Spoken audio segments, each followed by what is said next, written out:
Professionalism. I say with a fucking mouthful of Cheez-It. Absolute. Great. Hi. Llytic here. And I'm Jess. Yep. We're doing the collection of creepypastas again. I know, whatever. But we're gonna be doing some TV ones. Last time we did this, I believe we specifically did lost episode ones, but not this time. This is just general TV. This is what are we reading, by the way, for those of you who don't know what WAWR stands for.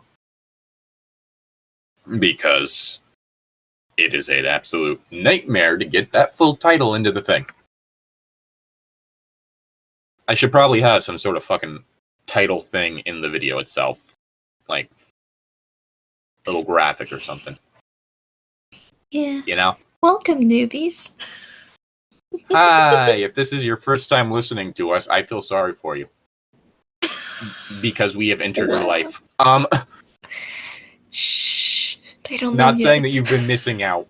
In fact, you've probably been doing yourself a service. Wow. Okay.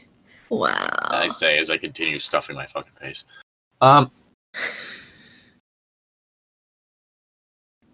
Anyway. Not important. We got the names, we got the name of the show, whatever. We are, as we said, we're going to be doing a collection of creepypastas. You could probably tell from the title. I might have put the fact that they're television-based. And we're going to be starting with one that I don't think we've done before, probably. Might have done it with Tom. Rugrats Theory. Which, you might know this one. I believe there was an episode of Game Grumps where Dan read this one out. Not going to get into anything involving Dan Avidan right now.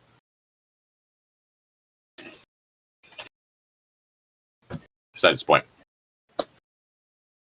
Let's start this. Which this list is an original version and a tweaked version. What that's supposed to mean. The Rugrats are were really a figment of Angelica's demonic and unimaginable imagination. Okay. Way the way it started. Unimaginable imagination.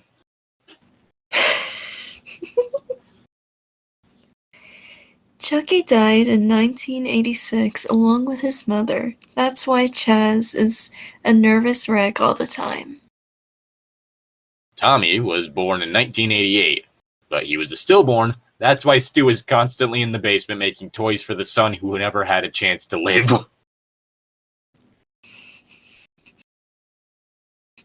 That's right, folks. This is a theory about dead babies. Oh my gosh.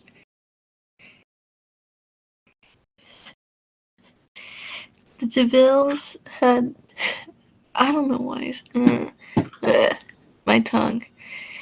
Had an abortion in 1990. Angelica couldn't figure out whether it would be a boy or a girl, thus creating the twins. That's how a child's mind works. Yes. As for all grown up, the teenage Angelica became addicted to various narcotics.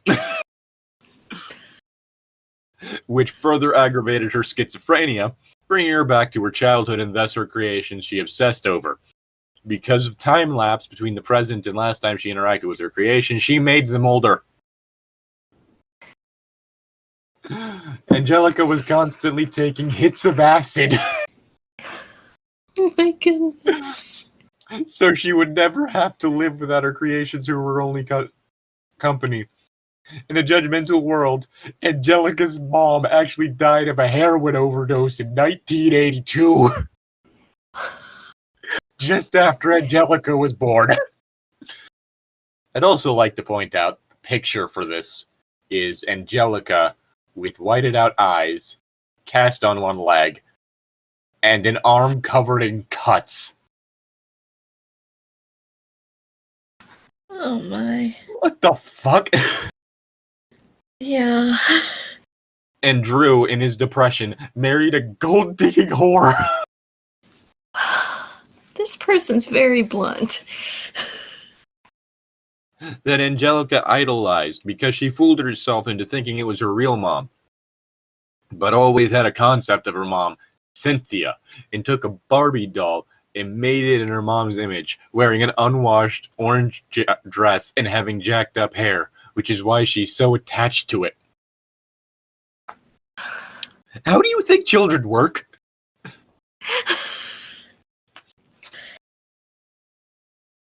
This writer is not sugarcoating anything.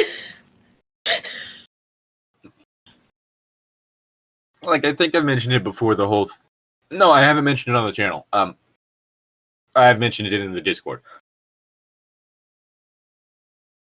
Like, I get why, like, the whole overthinking things and that stuff.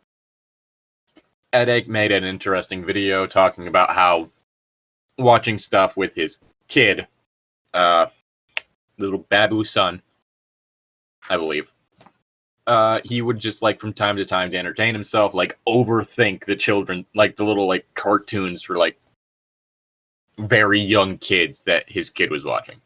And in some cases it was interesting. Like, the one show that did actually seem to be doing some interesting representation through, like, one child seeming to probably be from an adoptive family because they were all animals, but his parent wasn't the same species as him, as well as the fact, like, oh, this one family takes the bus while everyone takes cars, so they're probably from, like, a lower class family, like, monetarily speaking and shit like that. Mm-hmm. As well as just, like, out there theories.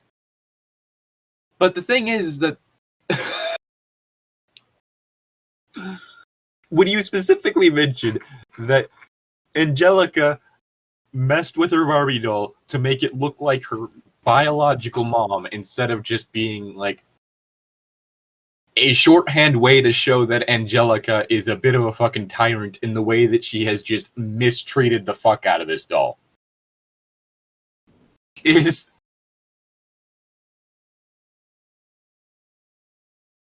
Wow. Later in life, she followed in her mom's footsteps with drugs and everything. Dying of overdose at age 13 when All Grown Up was cancelled.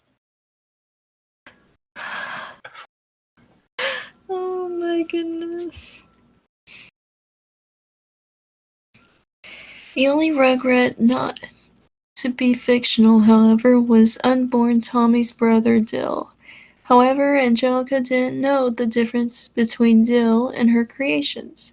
Although Dill didn't follow her commands, after endless crying and a refusal to disappear like the others did, when Angelica was angry with him, she hit him. Due to this, he sustained a brain hemorrhage. There we go. Which resulted in a deformation. As he grew up, his damage only became more evident, and by the time he was 9 and all grown up, he lived as an outcast, being ridiculed for his weirdness and retardation.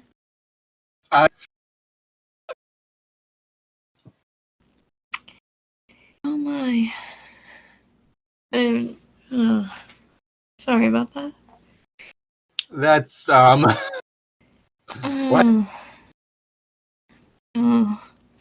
The immense guilt over this is what led Angelica to her drug use, and is what led Angelica to uncreate the Rugrats briefly until her experience with my tongue. Hallucinogenics. There we go. We're gonna change it back because of the fact that, for whatever reason, it decided to try and make Yahoo my fucking browser. Sorry, I'm trying to figure out Dill, Rugrats, All Grown Up. There we go.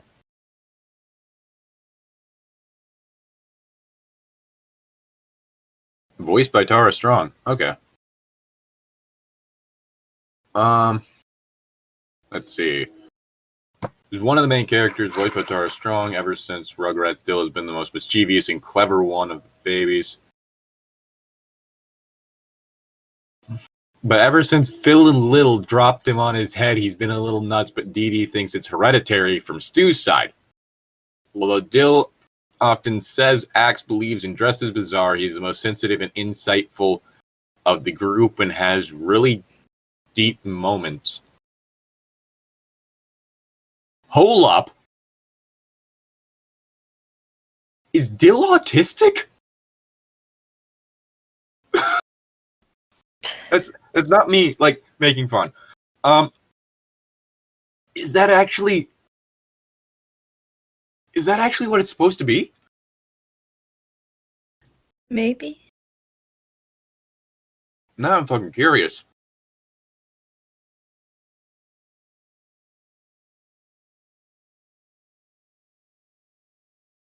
He's left-handed, which is also interesting.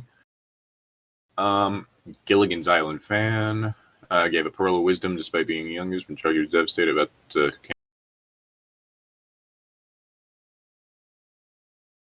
cancellation of his favorite comic hero. What Chucky does is not fucking hell.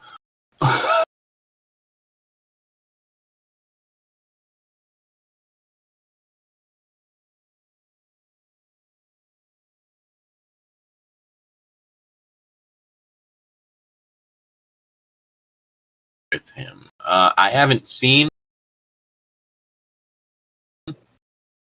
All Grown Up. Know if it's in any way a good representation.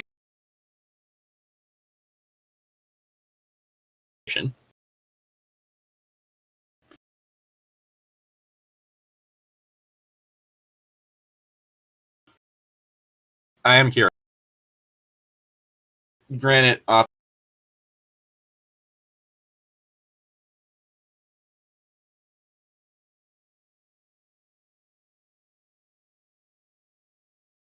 oftentimes the best way to do an autism kit, like people watching the show, like kind of relate. Mm-hmm.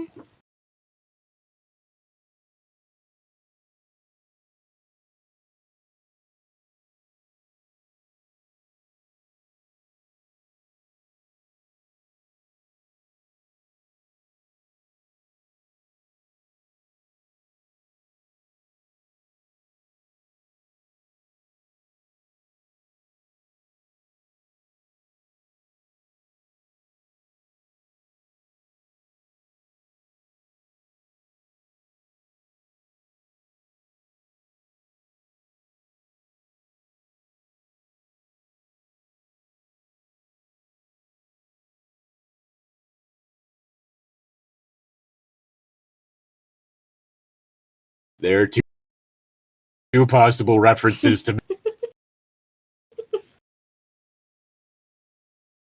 He was actually going to marry a different woman named Coco, but she was just after his money.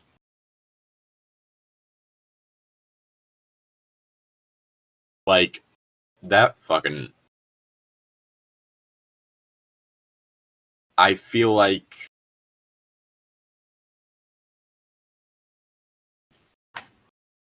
I'm not going to get into it.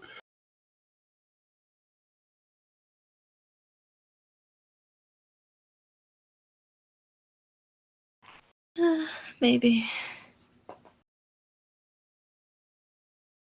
Who had a daughter named Kimmy, whatever, who was torn from her because she was a cocaine addict. Angelica imagined her from Kira's stories. He lost his mind after the death of his wife and was in denial that she was ever a prostitute.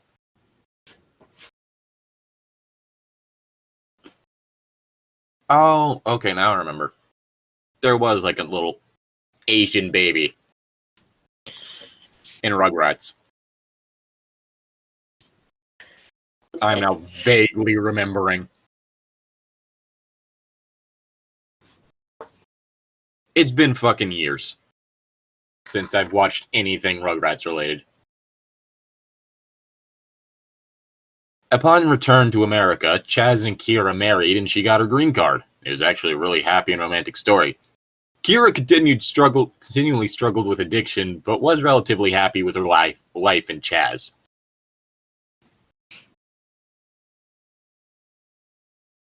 Susie was actually Angelica's only friend who entertained the thought of Angelica's creations for her sake.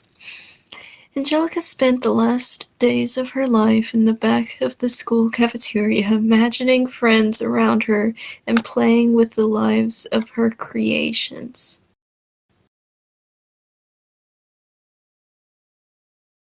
And now we're going to do the tweaked version, which I'm guessing has less fucking concerning moments. Okay. Also, the whole thing of like Kira specifically being a prostitute. Because if I am right, and it's a whole thing that she is, like Asian, that's a pretty fucked up stereotype. Yeah. Like this author is like drawing from some like concerning fucking stereotypes, honestly. Anyway, the Rugrats were really were a figment of Angelica's imagination. Chucky died a long time ago along with his mother. That's why Chaz is a nervous wreck all the time. Tommy was a stillborn. That's why Stu is constantly in the basement making toys for the son he never had a chance to live. Who never had a chance to live. There we go. The twins had an abortion. Angelica couldn't figure out whether it was a boy or a girl. Thus, the twins. Sorry. The DeVilles. There we go. I was about to say. How is this tweaked? I think they're a bit young for that. So far, this sounds like the same. It's mostly the same, but it seems like for the most part, the fucking... Because, like, that part's all condensed. It also doesn't say her demonic and unimaginable imagination. And there's also this change. As for All Grown Up, Angela was a bipolar schizophrenic who, as a teenager, became addicted to various narcotics, bringing her back to her childhood, thus creating a world in her mind that she was obsessed over. Because of the time lapse between the present and the last time she interacted with her imaginary world, she made them older. Angelica was constantly taking hits of acid. She would never have to live without her creations. To her, her creations were her only company in a judgmental world. So there are a few different differences there. Mm-hmm. Angelica's mom actually died of a heroin overdose. Angelica was... Oh my god, no!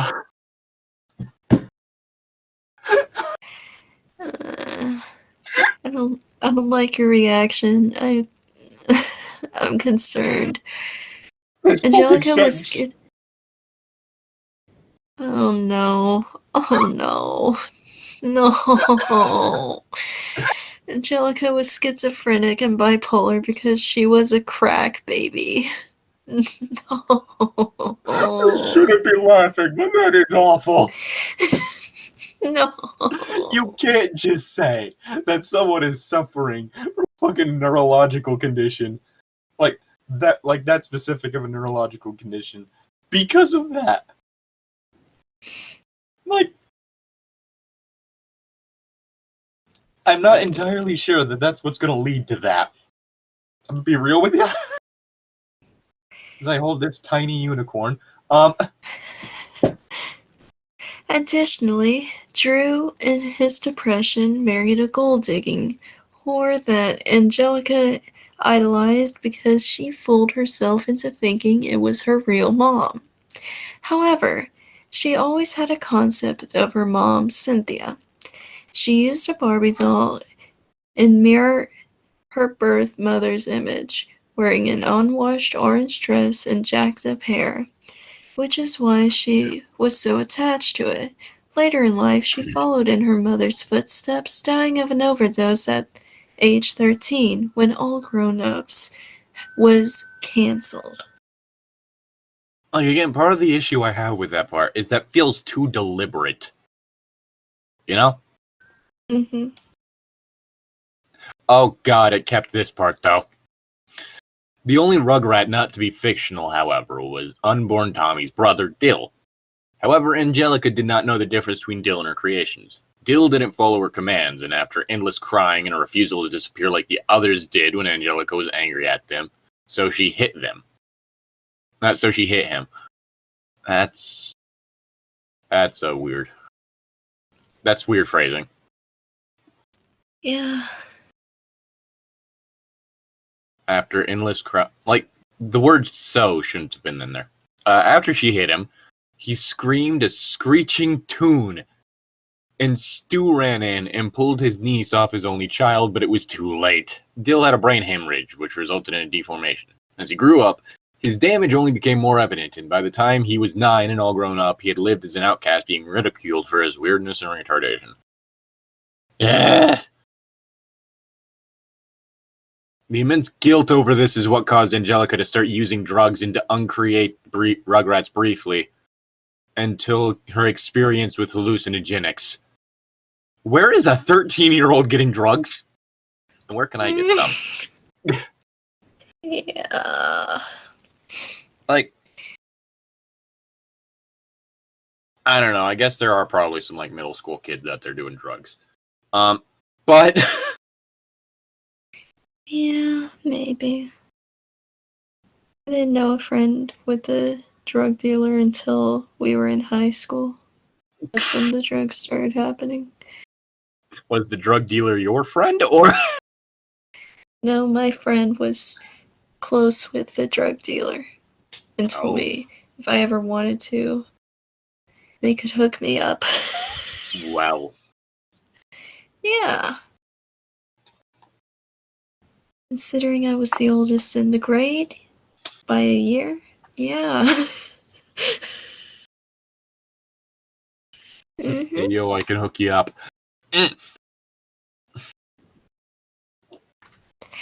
Chad lost his mind after the death of his first wife and was in denial that she was ever a prostitute. On a trip to Paris to find love, Chaz fell in love with a hooker named Kira. He was originally going to marry a different hooker, but she just wanted him for his money. Yes. Kira once had a daughter named Kimmy, but the baby was torn from her by law due to her cocaine addiction. Angelica imagined Kimmy from Kiara's stories. Upon return to America, Chaz and Kira married and she got her green card. It was a surprisingly happy and romantic story. I'm thinking I'm now remembering where like the whole Paris thing was coming from. Like that was the Rugrats movie, I believe, right? Or you already told me earlier that you've never seen any Rugrats stuff. Yeah. I believe the Rugrats movie involves like everyone going to Paris. Okay. So I think that's where that part was introduced. Kira continually struggled with addiction, but was relatively happy with her new life and Chaz. With Chaz? Cheese. What? No, I'm just laughing. Susie was Angelica's... What? Sorry. You realized I just saw the top comment, and it just says, oh, this is a bit over the top. Yeah. Yeah. Susie was Angelica's only friend who entertained the thought of Angelica's creation because they seemed to make her happy. She later became a psychologist and teamed up with Nickelodeon to make the Rugrats. When Angelica died... Wait.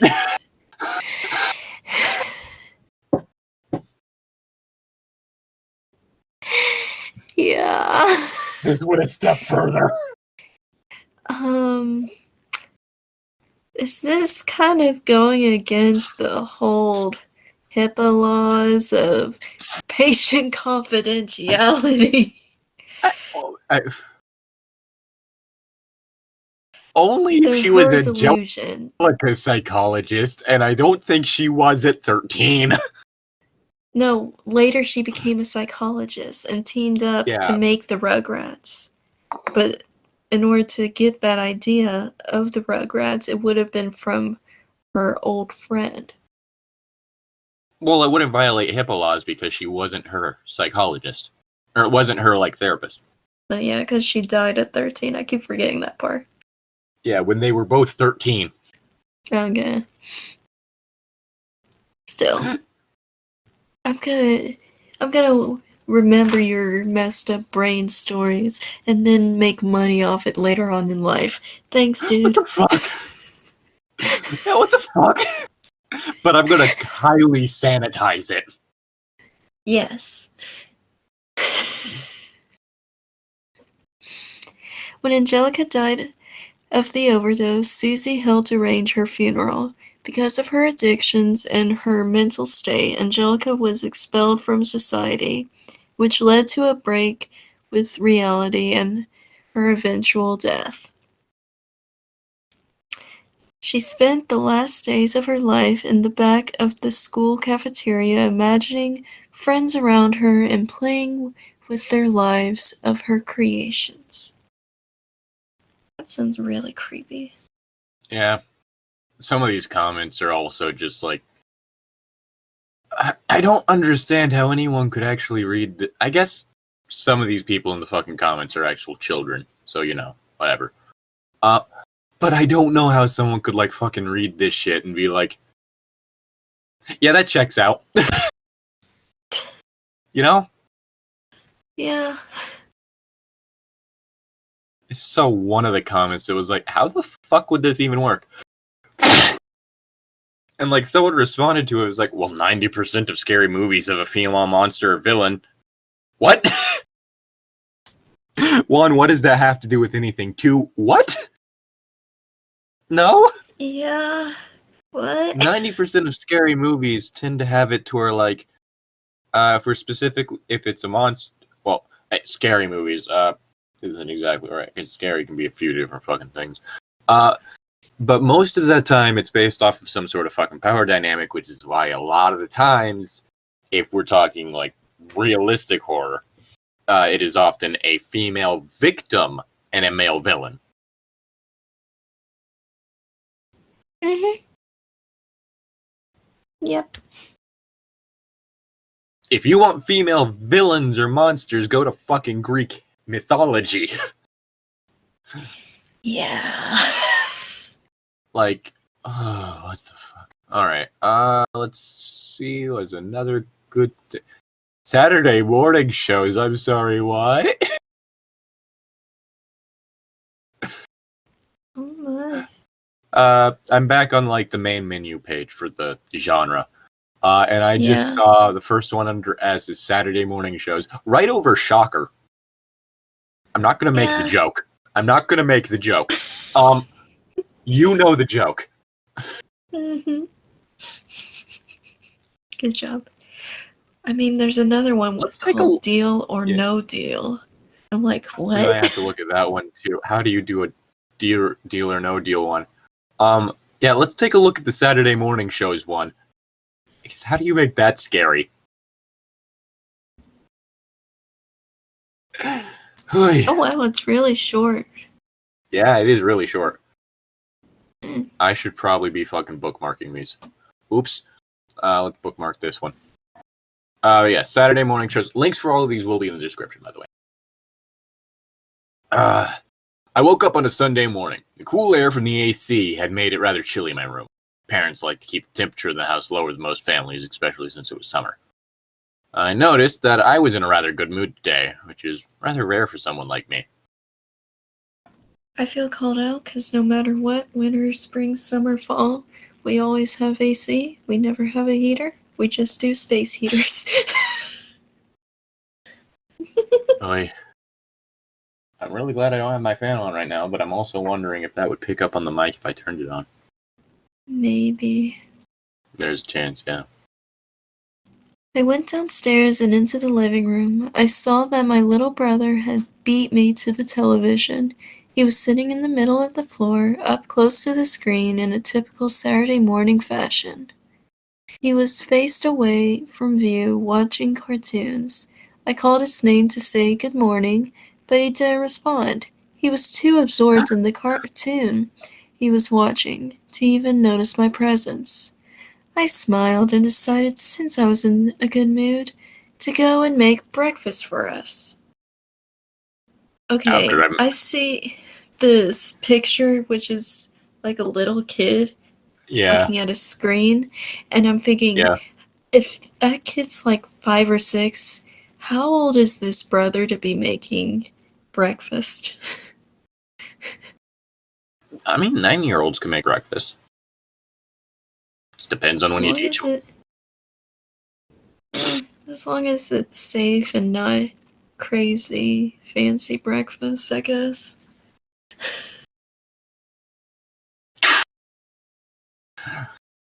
After I made breakfast, I put both plates onto the table and went to the living room to get my brother. He was still absorbed in watching cartoons. I rolled my eyes, then I noticed the television was now airing commercials, and I knew for a fact that my brother never watches commercials. Tapped on his shoulder and got no response. I went in front of his view of the television to get his attention. I saw something that sent a numbing chill down my spine in complete terror. My brother's eyes were sunken in deep and surrounded in thick dark circles. His skin was very pale and ghastly. His eyelids were sewn open, and his eyes were glassed over. A little bit of blood dripped from his mouth. He was impaled by a spear from the bottom of his stomach, going through his torso. Bit excessive. Be real.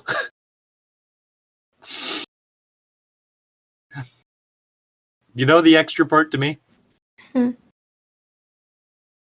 It's the fact that his eyes are stitched open.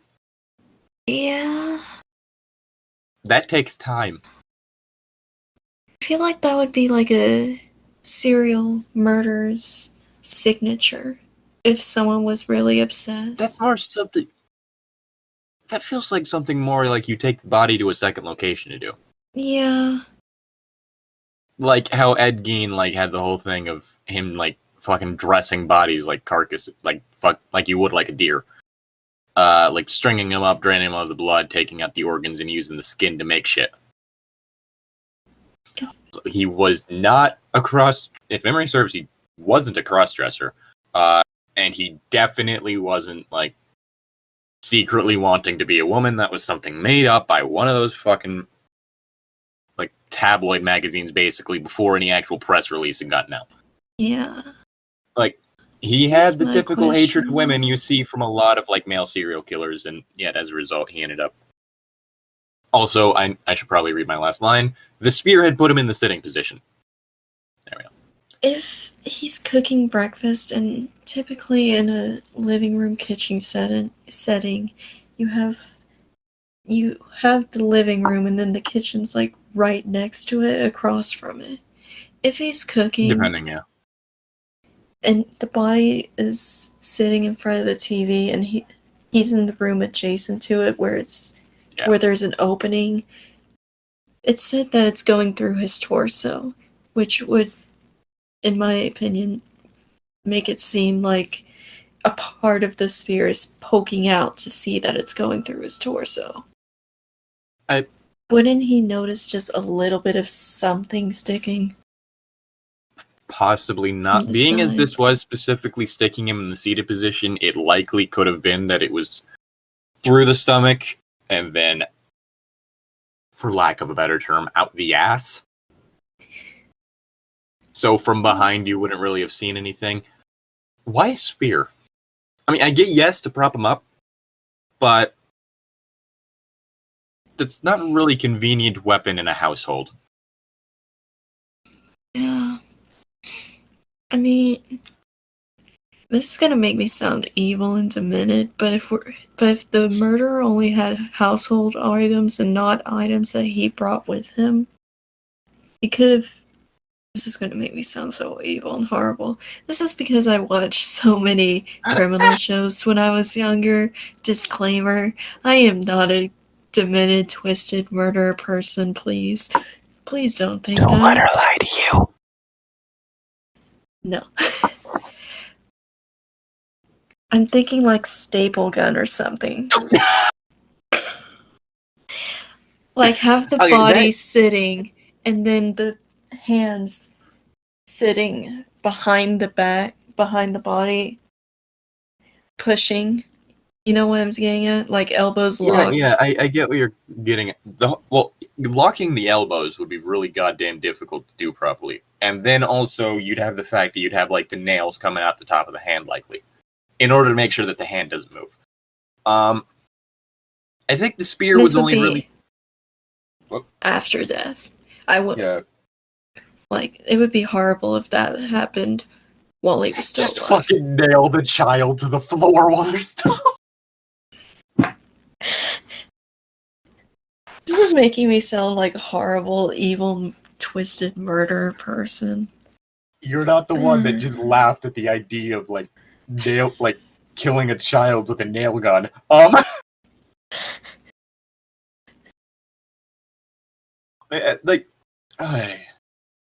I get what it was going for, but the death is so done in such a way that it would take so much time and effort to get it to work.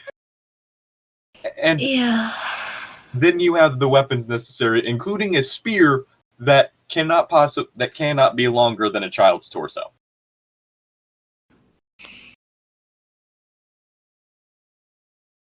So maybe that long. I haven't heard anything of the parents in this story or anything like that.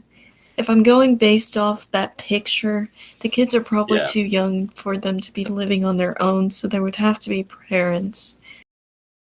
Maybe they're heavy sleepers? I don't know. But yeah, the spear would maybe have to be about this long. Maybe that long. For this to work.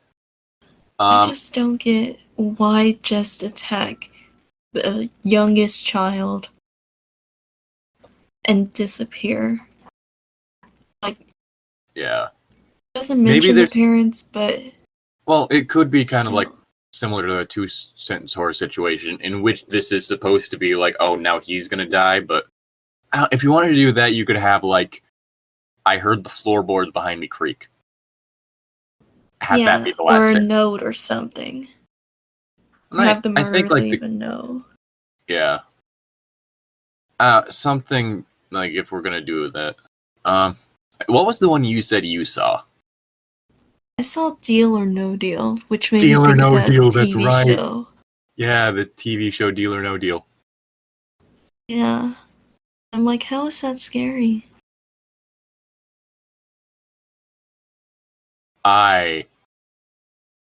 It's a theory one. Oh it's a theory creepypasta about Deal or No Deal. Oh my. I say with this fucking yawning pit of blackness behind me in this camera. That is... Alright, for anyone that doesn't know, I am right next to my closet. Fun fact about my closet, the door jamb is warped just enough to where you cannot close the door. Fully. It won't latch. You hang a curtain? Luckily, my closet is largely full of stuff, so next to no way that something could hide in there. But still, you don't quite get that from this fucking yawning fit. I can just look over, nothing to fear, nothing. I look at the fucking camera, and I just see right next to me just this dark void. Yeah. Yeah. The camera's not exactly my friend, apparently. Anyway, Deal or No Deal. Let me bookmark this one. You got it open? Yeah. Picture the scene. It's late one night. Around 1 a.m., pitch black darkness with the only company being the sound of speeding cars on a motorway above. To stand below it, one covered head to toe to hide his identity, one a failed TV presenter looking for a second chance. Do not talk about my man Howie that way. The two met on Craigslist as he was browsing for anything that could bring back the revival of his career. On the verge of giving up everything, ready to take his own life, he found an ad that piqued his interest. What would you give for fame? When he clicked on the ad, all he saw was the name of a motorway and a time. He knew it was probably a joke, a silly little ad that a few teens had put there to make a fool out of people. Yet he was drawn to it, compelled to go there and see what it truly was. So he went, and that is where our story starts. The two men exchanged glares until the motorway above was silent. "Are you ready?" said the mysterious man in the deep, emotionless voice. That's bad for me to read because I have a very high female voice. So just pretend. Ah, yes, the opposite of emotionless, female. Yes. That's gonna get taken out of context. You're welcome, Internet. The story Is Llytic continues.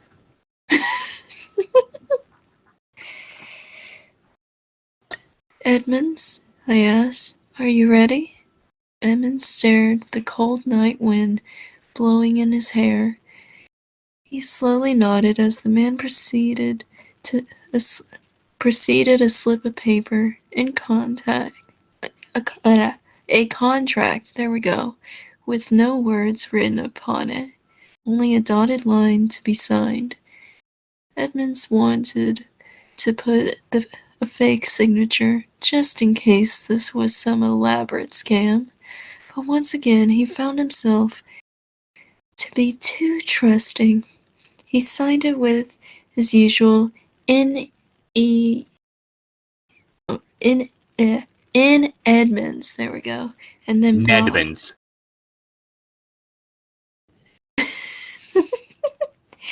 and then blacked out. Oh boy, after signing he blacked out. That's great. He woke several hours later, refreshed and smiling. He scratched the back of his neck only to remember his whereabout, peeling a plaster off of his neck. He assumed when he blacked out he'd fallen on it and thought nothing of it. He set off home and went back to his day-to-day life, assuming that he'd just had a dream or it had just been a dream or a side effect of all the medication he was taking to deal with his depression. Leave me alone, Twitter. Then he became aware of the fact that he wasn't depressed. Not anymore. He wasn't angry, happy, upset, or depressed. He felt empty. That's depression. Depression isn't feeling sad. It is. It's just kind of like this unending hollowness. Yeah. Like something had been taken from him. After a few days of feeling like this, he'd grown used to it and had forgotten all about the events of that old night. That's a little concerning. A little bit. He sat home eating cereal and watching TV when the phone rang. It was rare for him to get a call. He didn't have many people left in his life that would call him. Oh my goodness. Let alone anyone at 3 in the afternoon. That's so sad. It was an executive producer from Channel 4 telling him news of a game show that they wanted him to host. Edmonds accepted, and within the week, there we go, my mind, filming had begun. The premise of the game was simple. 22 boxes filled with various sums of money in them, ranging from 1 pence to £2,500. There'd be 23 contestants, 22 with the boxes, and 1 chosen to play. But on the first day of filming, Edmonds demanded a change. He requested only 22 contestants. 1 would bring their box to the table. He also asked for a third person to be in the spotlight. A friend of his. He called him the banker. A mysterious, unknown voice on the end of a telephone. The banker resembled the new Edmonds. Cold, heartless, uncaring, with eyes only focused on money and materialism. So is the UK Deal or No Deal, like, is that the original? I think probably so, if I had to guess. UK Deal or No Deal. Program creator Edmundle UK. Let's look up host. Let's look up the host for this. Why did Deal or No Deal end UK? Noel Edmonds. Okay. Which Noel Edmonds is? I don't know most celebrities, and I particularly don't know ones from the UK. Noel Ernest Edmonds is an English television presenter, radio DJ, writer, producer, and businessman. He became first known as a disc jockey on Radio Luxembourg. Let's see. He is apparently still alive, I guess.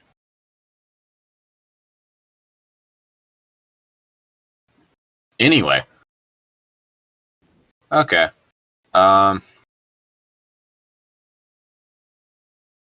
I guess I'll just put a picture of him in the chat. Okay. As the game show became more and more popular, the banker would become crueler and more desensitized to the contestants' feelings. People that were in dire need of his money would be offered much less than the contents of their box, being taunted by his maniacal laugh as Edmund stared at them, urging them to go on with the game. So, what? Are they trying to imply that Noel Edmonds sold his soul to get on Deal or No Deal? I guess? And the banker's evil. Very evil? Like the devil? I don't even know. If we're going with the soul. Like, the whole thing in Deal or No Deal is literally like, oh, it seems unlikely that you have the high sum of money, so I'm going to offer you this amount of money, which is going to be lower than the highest amount possible, in exchange for what you have. You could have more, in which case I come out the winner. You could have less, in which case you come out the winner. But we are going to be, like, it is a whole thing of, like, I don't know.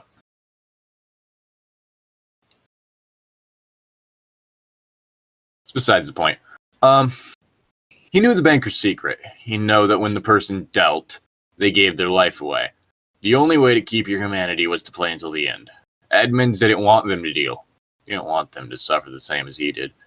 He didn't want them to sign a contract. Okay. So basically the banker has become Satan, in a sense. The Deal or No Deal banker is Satan? Well, instead of money now, they're saying that if they agree to the deal, they sign over their soul. I think you're reaching. Are you talking about me or the author? The author. Okay, because I'm just interpreting what he's, I'm assuming, trying to hint at. Yeah, because in my line it says he gave his soul for fame. He became empty. Yeah. But the banker wanted more from him. Edmund's fame was the doorway for people to sell their soul for a small fortune. Yeah, the banker is Satan. Their life, like his, was decided by one simple phrase. Deal or no deal? You know what? I really need the money. Deal. What the fuck was that? Well, we should have expected it, because in the little tags it says demon devil. I guess. That's just... What? Ay. Well, the thing that is like... I'm back on the, menu again. Some of this shit is just like... I almost have to commend them for thinking of, like, the weirdest possible way to go about it. Mm-hmm. Like, that feels like the kind, like, some fucking conspiracy theory shit, like, Deal or No Deal is actually a show created by, like, Satanists to train our children to start making deals with demons. Like, like, I could see the same parents that thought that, like, fucking Pokemon was demonic thinking that. Weirdly enough. Yeah. Oh, that was dumb. That was dumb. Oh, it's already 1 a.m. Yeah, I think we could probably do one more and then call it. Question is which one? One of them that I'm finding... I'm sorry, I just saw one that seems a bit fucking exploitative. We're not going to go into it, but I am going to Google the name of this person to make sure that I am thinking the right thing, because if so, ew.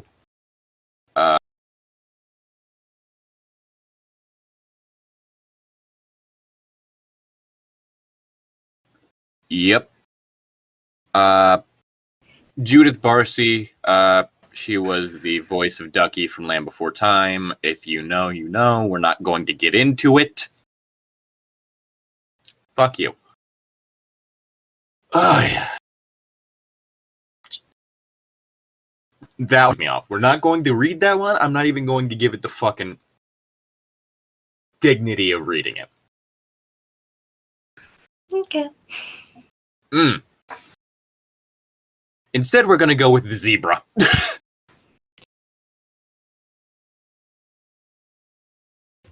Because I kind of... Never mind, this is a fucking long one. Never mind. Okay, what can we do? What one can we do?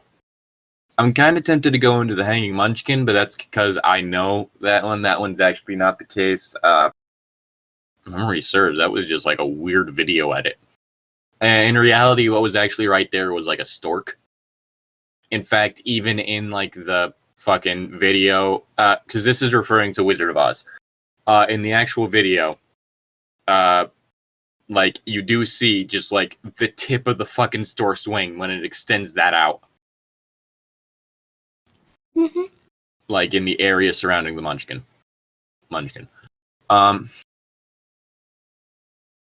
Tale of King Ramses. Sunlit Nightmare, Stay Shunned. We've already done Rap Rat. You weren't there for it. Butcher's Curse, the Ozark Cable Incident, No Heart, Childhood Trauma. I believe that... No, I'm thinking Hobo Heart. I was about to say, I think that's a reference to a fucking OC creepypasta. The Alligator Girl on channel Ask Why.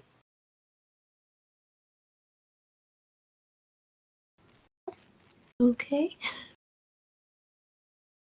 That sounds like a fucking... I thought that tag there was weed.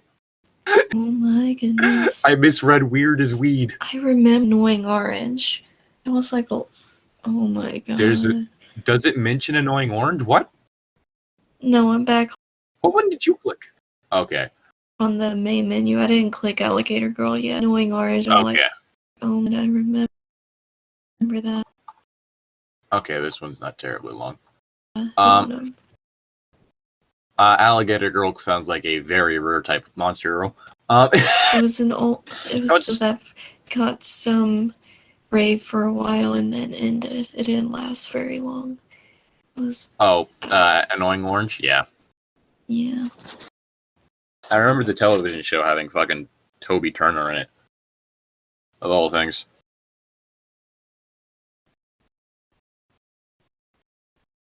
Or as some people might know, Tobuscus. So that was weird. Alright. Alligator Girl on channel Ask Why. I'm what you would call a lazy son of a bitch. There are only two things in this world that would appeal to me. And the effort itself to pursue one of these passions is not one of those several things. Because I don't have the will to go out and frolic like a fucking fool through a field of tulips and daisies. To be honest, I haven't done anything outdoor related in years. I sit in front of my prestigious TV. It's nothing new or fancy. My most generous guess, it would probably be 12 inches. The upside was that it was a flat screen. I also have satellite TV, which was another thumbs up, I guess. Sitting on your ass in front of an idiot box won't get you any success. It won't get you your social life, and it sure as hell won't get you laid. Priorities, okay. But it has shown me many awful things that I'll be able to keep with me. Are you bragging about that? I don't know, it's kind of like the old ages of the internet where you could just at fucking age 12 you see a beheading video. It's not bragging, it's more just like Yeah. I'll always remember one program in particular that has had me out of my seat going through my neighborhood looking for the key to my own safety. It's all because of one of the programs I hate, infomercials. I hate nothing more than seeing paid programming instead of an actual title. No info, no story, just some host selling America its next top useless gadget. Then maybe go to sleep before the paid programming blocks happen, because it's like always a weirdly obnoxious late hour. Mm-hmm. I mean, don't get me wrong, I fucking hate paid programming more just about as much as anyone else. Like, it is next to impossible to fucking sleep through. Because everyone is yelling. It has that fucking music that, like, jolts you fucking awake.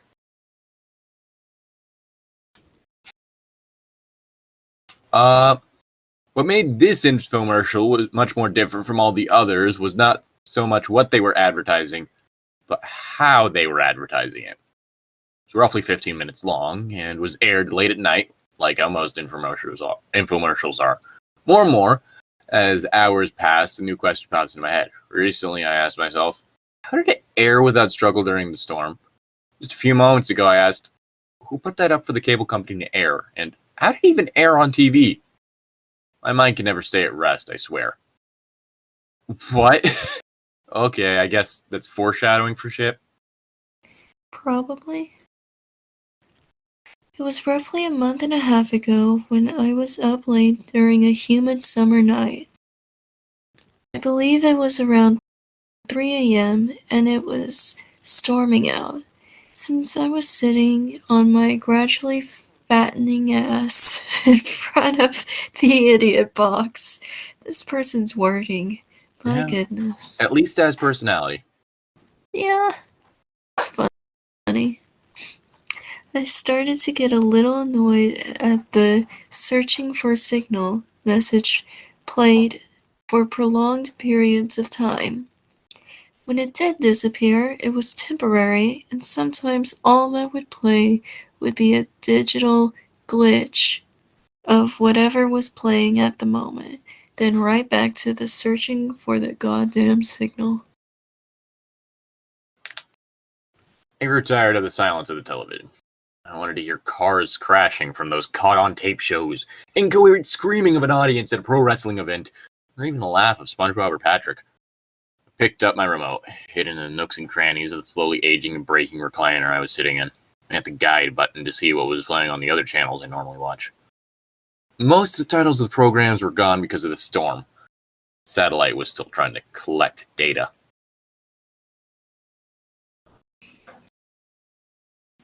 I was annoyed and about fed up with the cable. I was gonna turn it off and go to bed.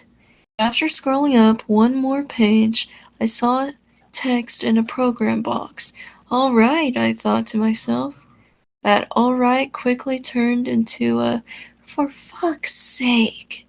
The program I was going to see was titled Paid Programming. I mean, you could still go to bed. Yeah. I humored myself. Like most of the other channels I watch were still glitchy and gathering data. I'd rather try to watch something I didn't like so much without the glitches than the best show ever and miss all the greatest parts because of the glitches. Rolling my eyes, I highlighted the box with the words paid programming to see the info in the channel, and sparked some questions and oddness.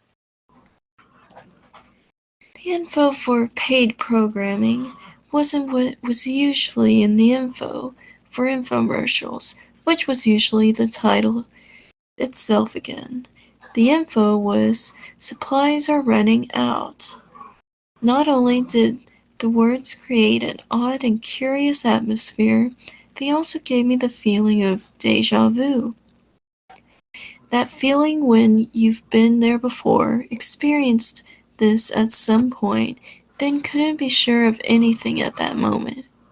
My mind then went to the channel after it was done trying to figure out the info, but failing.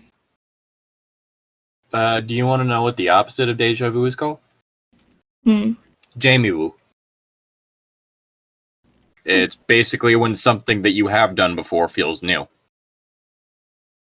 Interesting. Yep. The channel's name and number was one I have not seen before. Channel number was 73, which I don't ever remember ordering or even watching. It was even odder was its name. Ask Why. What does the channel stand for? Why am I only seeing this now? More questions, as if I need more to comprehend. Eventually, the thinking grew tiresome. I didn't want to think. That's a mood.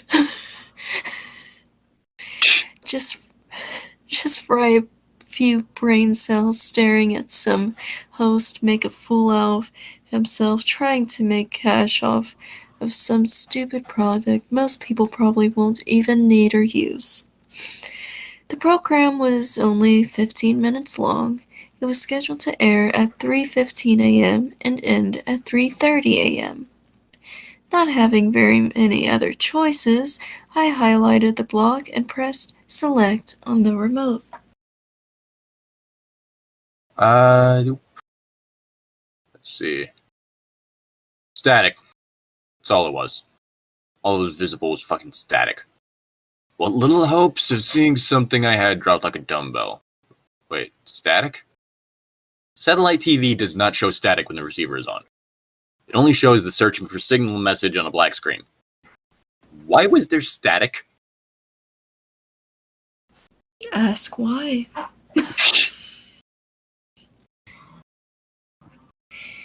It went on for 2 minutes, and I just sat there gazing into it. I hoped my mind would entertain me and show me a face on the screen just to fuck with me. Why didn't you just go to bed, dude? Probably I would was have been getting better for you. desperate. For real.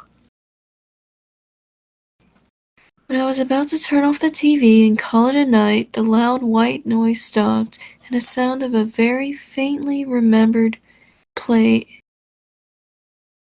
A sound that was very faintly remembered. There we go.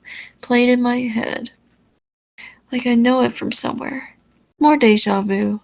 More stuff to think about. And I thought you fried your brain cells watching this shit. Focused my attention back to the TV, and it appeared to be a bog or swamp of some sort. Bullfrogs' booming voices could be heard. Dragonflies could be seen as well as lily pads and dirty, muddy water. I took more notice of the scenery because it seemed to hold a sacred place in my mind. I paid no attention to the mumble of voices in the background of the shot. It was 3:18 when an Indonesian man stepped in front of the camera. Finally, something was going to happen.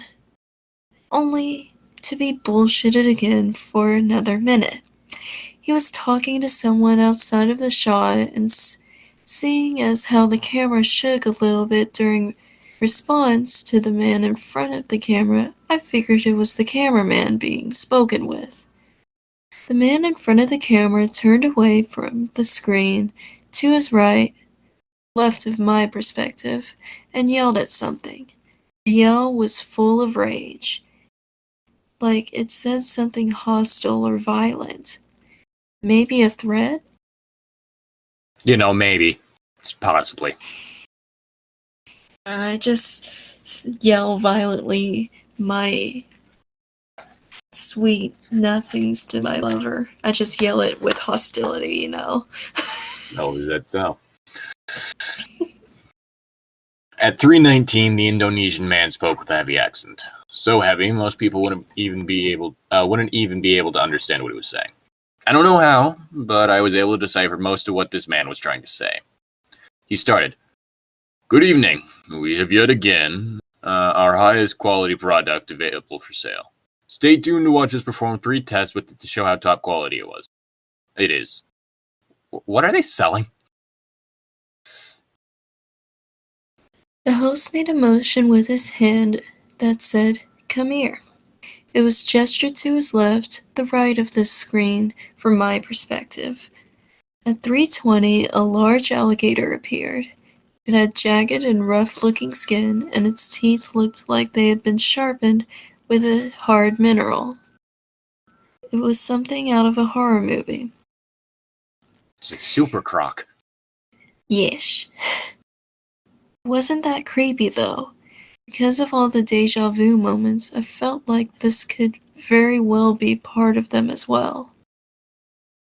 At 3:21, very slow moving, I guess, the host said, "Okay, first we will test the quality of this creature's skin." His hand reached up from the view of the camera, and he was handed something. Bringing it back into view, we could see it was a sharp serrated blade. With absolutely no expression of fear whatsoever, the host casually walked up to the gator like it was a domesticated pet. My heart dropped when he began to saw at the skin of the gator. Very oddly, and predictably, the alligator did nothing at all. He just lay down and took the cutting like it was a normal thing.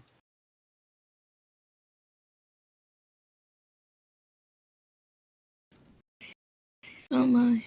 Okay. The host finished up at 3:23 and said, "See? Not one scratch is left on the skin." He was telling the truth. Not one scratch could be found. I was almost impressed by it. I kind of wanted to see if it would cut it. We seem to be running out of time, so we shall begin with the other 2 tests, at the same time using the same subject, he said, it all with a smile. We shall test the cutting capability of the teeth and the power of the jaw. He backed away from the camera and looked to his right and screamed. He made a quick and violent gesture for whatever it was to get to where he was at. Screaming could be heard off screen, and the host got fed up and walked towards the source of the scream. At 3:25, this is why you're running out of time. You do everything so slowly. Mm-hmm. The host walked back into the shot with someone over his shoulder, fighting him to let them down. It appeared to be a teenage girl. She had jeans on, which seemed to be dirty from mud, and a long-sleeved shirt. She wasn't from anywhere that the infomercial was filmed. She had no accent, and in fact sounded American. What should have been a shock. What should have been shock for me was a simple expression of indifference, a poker face of sorts. The host was having trouble controlling the girl and gestured for the help of the cameraman. The view shook once, and a fat man wearing a dirtied shirt with khaki shorts was now in the view. The cameraman picked up the girl's head by her hair and hit her in the face with a hard haymaker. Oh my. Ow. The sound of the blow was impressive.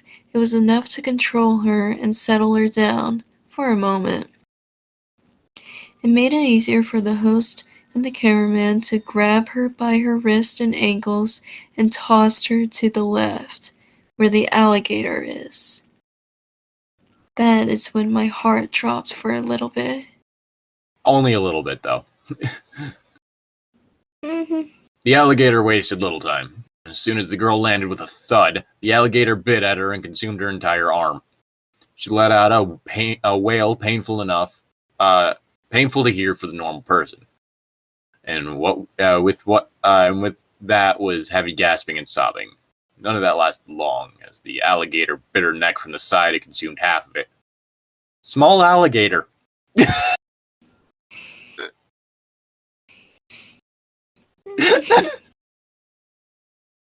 I'm sorry. An alligator is gonna fucking go straight through. They're gonna get the whole fucking neck. They're not gonna get like half of it. Oh god. The screams and sobs turned to gurgling. Blood, I thought. The alligator let go of the neck and dug into everything else like it was a feast before death. Like if it were a feast before death. It went from the neck to the head, consuming it whole. The cracking and crushing sound of the skull made me flinch a little. There it went to the torso. So on. At 3:28, there was no longer a corpse for the alligator to tear. Body pieces were all over the swampy floor. Even the nearby water had a faint red tint to it. There is no way any TV channel would even allow this. I mean, yeah. Uh-uh. A hacked The signal camera then... could. I don't know. I don't know. The camera then went back to the host, who said nothing. He just stared into the camera, stared through the TV. He stared into me. The stare is what sent chills down my spine. Not watching another human get consumed alive and hear the painful squeal. No. Yeah. It was like he was watching me, waiting for me to move or say something. When I did move, his eyes followed, and this continued until 3:29, when he said, "Order it soon, because we're running low on supplies." Even while saying that, he had that soul-piercing stare in his eyes. The channel went back to static, and the infomercial was over. All of that night was over to me. What stuck in my head was that stare. From then on, couldn't sleep as I used to. When I closed my eyes, I saw his. My eyes were open. I saw his entire face. It was happening so often, I considered learning how to live with it. Whoop. Up. Bark. Bark. Bark. Bark. Bark. Bark.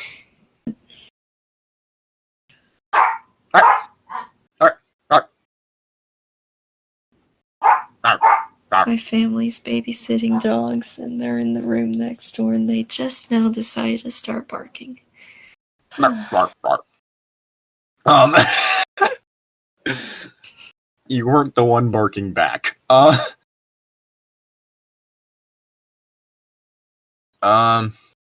Eventually, I saw him on the television again. His entire face with the stare could be on for 5 minutes, then it would cut to regular programming. I grew fed up with it. Bark! Bark, bark, bark. I didn't want to see his face anymore. Ended up tossing out the satellite receiver and started to forget about it.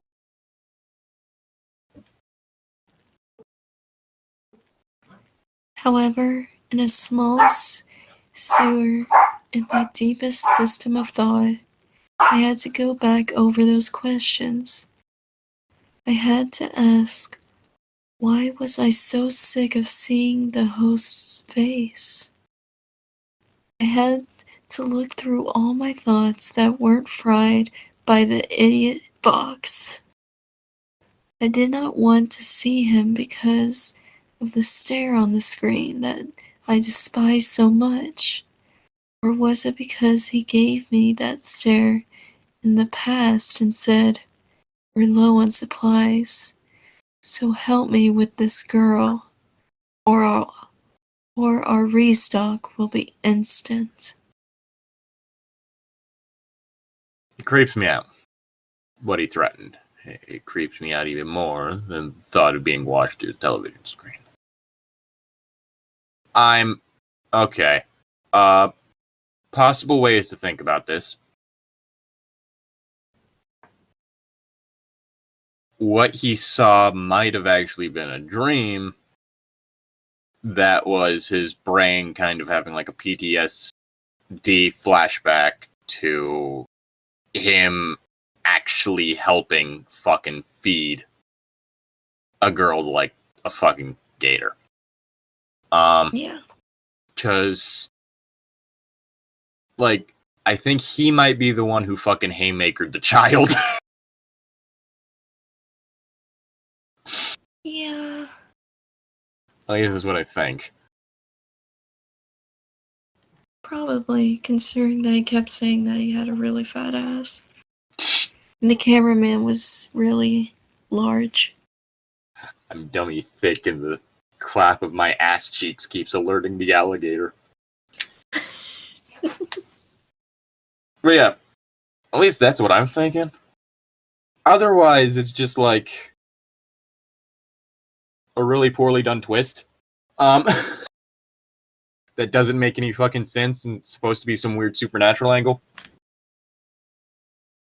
Granted, hallucinations are shitty twists. Like, I think that is like the whole thing, like with the previously mentioned Angelica theory, that I just consider like when you get down to it, hallucinations and dream theories are all just so fucking lazy, in my opinion. Like, it's the least like effort requiring theory to do. Yeah. Yeah. That's besides the point. Yeah. Special thank you. I don't know what that was. Special thank you to Andre D, Summer Moon Soldier, and Destiny Baird for supporting us on Patreon. If you like what we do and like support us in any way, then consider going down to that link in the description and pledging any amount of money you want. You can help us for as little as $1 a month. If you do not want to, or simply cannot send money to us, but you still want to support us, then there's no problem with that. It's totally fine. I'm not going to fucking judge you. Yeah, but if you do still want to support us, then, you know, usual YouTube shit. Like, comment, subscribe, all that nonsense. Analytics. Yeah, and with that, I'm Llytic. And I'm Jess. And this has been What Are We Reading?